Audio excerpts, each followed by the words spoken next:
What's going on, guys? Welcome back to Clock Stoppers Racing Loft. Today I just want to show you guys a new hen that I picked up.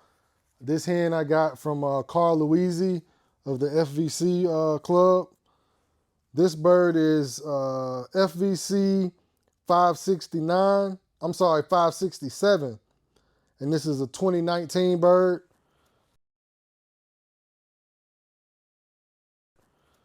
This bird was a ace pigeon in middle distance in the 2022 season. Just want to show you guys this bird. I don't know if you can see.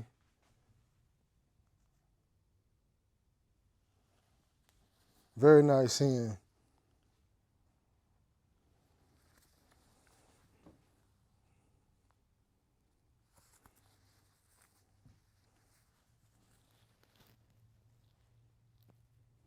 A lot of vitality in this bird.